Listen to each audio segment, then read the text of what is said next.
ठीक है, आज हम दिलचस्प शोध पर चर्चा करने जा रहे हैं जिसका नाम है डिवाइन धर्म सेवसीड। अब यह बड़ा विषय है। यह एकल सिद्धांत प्रस्तुत कर रहा है जो सब कुछ आपस में जोड़ने की कोशिश करता है। हम बात कर रहे हैं ब्लैक होल्स, क्वांटम फिजिक्स और यहां तक कि हमारी अपनी व्यक्तिगत सफलता तक की। मुख्य विचार यह है कि प्रकृति का एक मौलिक नियम है जिसे हम कहीं भूल गए हैं और अगर हम उसे याद कर लें तो वह सचमुच दुनिया को बदल सकता है। तो चलिए देखते हैं कि यह सब क्या है। तो सुनिए, पूरी बात की शुरुआत एक बहुत बड़े सवाल से होती है। क्या हो अगर सिर्फ दो शब्द, बस दो शब्द, पृथ्वी की हर एक समस्या का हल हो? आप जानते हैं, हमारी रोजमर्रा की व्यक्तिगत परेशानियों से लेकर इन विशाल वैश्विक आपदाओं तक। यह विचार है कि यह एक साधारण शिक्षा हमारी दुनिया को स्वर्ग में बदल सकती है। यह एक साहसिक दावा है ना? तो हमारा गेम प्लान यह है। हम उस रहस्यमय दो शब्द समाधान से शुरू करेंगे, फिर हम देखेंगे कि दुनिया किस गहरे संकट में है और यह शोध असली जड़ कारण क्या बताता है। उसके बाद हम वाकई दिलचस्प हिस्से में जाएंगे, यानी बीज मन का संबंध। फिर हम चीजों के व्यावहारिक कैसे करें पक्ष को कवर करेंगे और अंत में एक अंतिम कार्रवाई की पुकार के साथ सब कुछ समेटेंगे। ठीक है, तो चलिए शुरू करते हैं। तो यह सरल लेकिन कथित रूप से सर्वशक्तिमान शिक्षा क्या है? शोध का दावा है कि इसकी असली ताकत सादगी में है। यह ऐसा नियम है जिसे प्रकृति की हर चीज, पौधे, जानवर बिना सोचे समझे पहले से ही अपनाती है। और बताइए, इसका एकमात्र अपवाद कौन है? हाँ, मानवता। और ये रहे वे शब्द। वे दो शब्द हैं, बीज बचाओ। हाँ, बीज बचाओ। स्रोत इसे दुनिया की सबसे सरल और सबसे महान शिक्षा कहता है। अब अगर आप आध्यात्मिक परंपराओं से परिचित हैं तो आप इस अवधारणा को ब्रह्मचर्य या संयम के रूप में जानते होंगे। यहाँ पूरी बात यह है कि अपनी मूल जीवन ऊर्जा को संरक्षित करके हम मूल रूप से एक प्राकृतिक नियम के साथ फिर से तालमेल बिठा लेते हैं। एक ऐसा नियम जो स्वास्थ्य, समृद्धि और असली सफलता की ओर ले जाता है। ठीक है, तो अगर बीज बचाओ उत्तर है तो सवाल क्या है? यह किस समस्या को ठीक करने के लिए है? शोध एक अजीब विरोधाभास की ओर इशारा करता है जिसे शायद आपने खुद भी महसूस किया होगा। हमारे पास इतनी अद्भुत तकनीक है ना? हमारे पास शानदार नेता हैं, नवप्रवर्तक हैं, लेकिन हमारे वैश्विक समस्याएं सुधरने के बजाय और भी खराब होती जा रही हैं। तो बड़ा सवाल यह है, क्यों? और इन समस्याओं का पैमाना तो बहुत ही विशाल है। मेरा मतलब है, हम हर चीज की बात कर रहे हैं, बहुत ही व्यक्तिगत चीजों जैसे बीमारी और गरीबी से लेकर बड़ी समस्याओं तक जैसे प्राकृतिक आपदाएं, महामारियां, जलवायु परिवर्तन, विश्व युद्ध, आर्थिक संघर्ष। आप समझ ही गए होंगे। स्रोत मूल रूप से कहता है, देखो, अगर जो हम कर रहे हैं वह काम नहीं कर रहा तो शायद इसका कारण यह है कि हम सब एक ही बुनियादी गलती कर रहे हैं। और यही हमें इस शोध के मूल निदान तक ले जाता है। दावा यह है कि ये सारी अलग अलग समस्याएं जो पूरी तरह असंबंधित लगती हैं, वास्तव में एक ही व्यापक गलती से उत्पन्न होती हैं। एक ऐसी गलती जो लगभग पूरी मानवता ने की है। तो लीजिए, सीधा सपाट जवाब यही है। स्रोत के अनुसार सबसे बड़ी गलती यह है, कामुकता के दुष्चक्र में अधिकांश मनुष्य क्षणिक सुख के लिए अपने बीज नष्ट कर देते हैं। तो तर्क यह है कि बीज का नाश केवल व्यक्तिगत पसंद नहीं है, बल्कि इसे एक प्रमुख प्राकृतिक नियम का उल्लंघन माना जाता है। एक ऐसा नियम जिसका उल्लंघन न केवल हमारे अपने जीवन को असंतुलित करता है, बल्कि पूरे ग्रह को भी। यहीं पर यह हमारे और बाकी प्रकृति के बीच एक बहुत ही स्पष्ट रेखा खींच देता है। सोचिए, पौधे और जानवर वे स्वाभाविक रूप से इस बीज बचाओ नियम का पालन करते हैं। एक फल पेड़ से तब तक नहीं गिरता जब तक वह पूरी तरह तैयार न हो जाए। जानवर ज्यादातर मामलों में ये गतिविधियां केवल प्रजनन के लिए ही करते हैं, लेकिन इंसान, शोध कहता है कि हम ही एकमात्र अपवाद हैं। हम इस प्राकृतिक चक्र को केवल एक क्षणिक सुख के लिए तोड़ देते हैं। तो आप शायद सोच रहे होंगे, आखिर कैसे यह एक काम इतनी बड़ी, दुनिया बदलने वाली परिणति ला सकता है? अब अगला हिस्सा इसके पीछे के सिद्धांत में जाता है और पहले से चेतावनी, यह आपके दिमाग, मन और शायद खुद वास्तविकता के बारे में सोचने के तरीके को चुनौती देगा। ठीक है, इसके लिए तैयार हो जाइए। स्रोत कहता है, दुनिया का सबसे बड़ा भ्रम यह है कि हमारा मस्तिष्क ही हमारा मन है। वाह, इस पर सोचिए। दलील यह है कि सदियों से हम सब कुछ गलत समझते आ रहे हैं। हमने हार्डवेयर, मस्तिष्क को सॉफ्टवेयर, मन के साथ भ्रमित कर दिया है। यह एक बड़ा भ्रम है, ऐसा कहा गया है। यही वजह है कि हम अपने बीज के असली मूल्य को नहीं समझ पाते। इसे और स्पष्ट करने के लिए स्रोत इसे इस तरह समझाता है। आपका मस्तिष्क, इसे कंप्यूटर के अत्याधुनिक सीपीयू की तरह समझिए।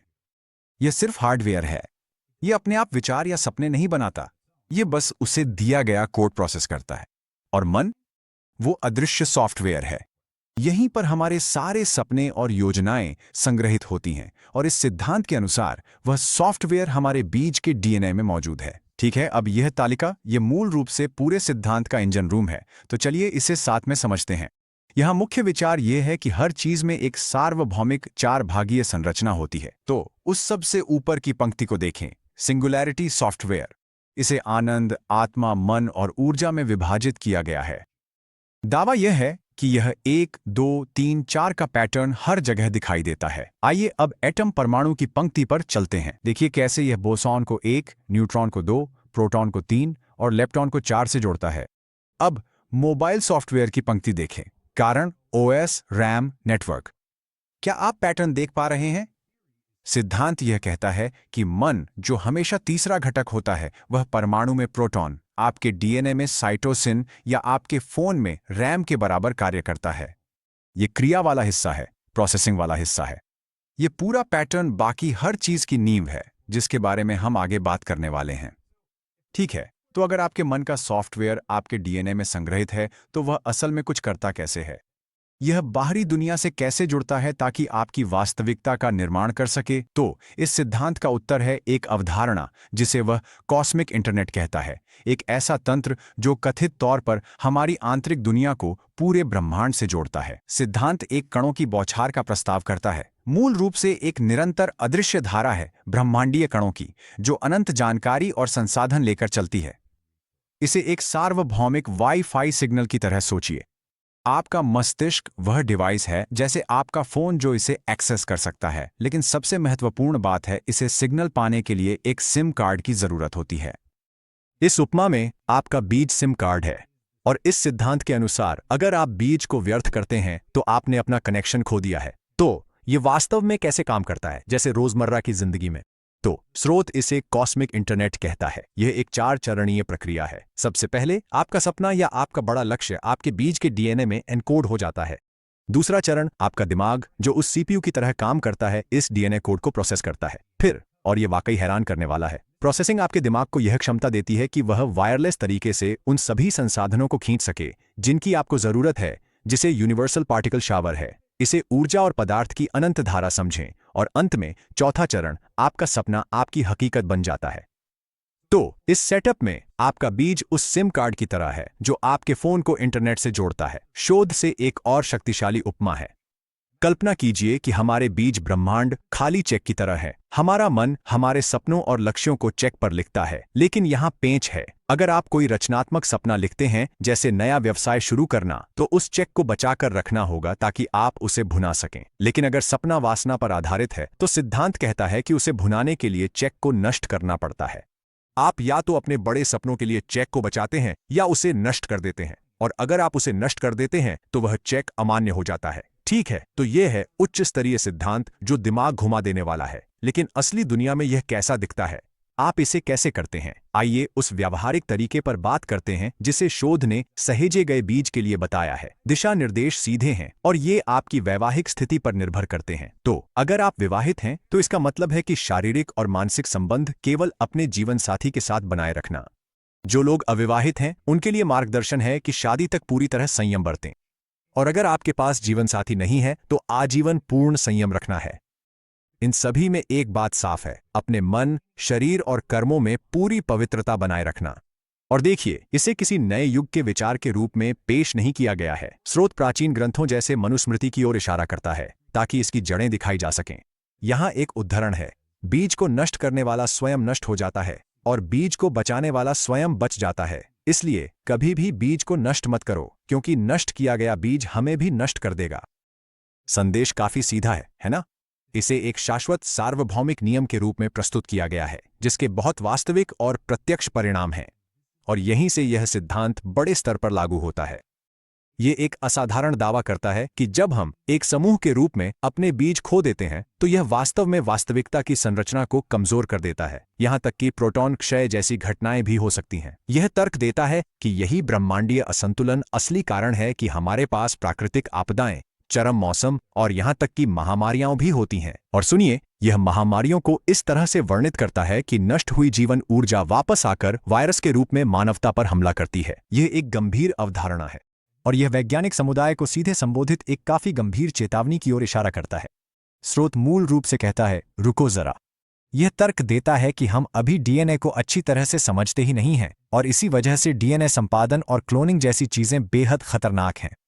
इस सिद्धांत के अनुसार अधिकांश बीमारियां तो मूल रूप से खराब डीएनए के कारण होती ही नहीं हैं, बल्कि कोशिका पुनर्नवीकरण के लिए संसाधनों की कमी के कारण होती है और यह कमी बीज के नुकसान से होती है।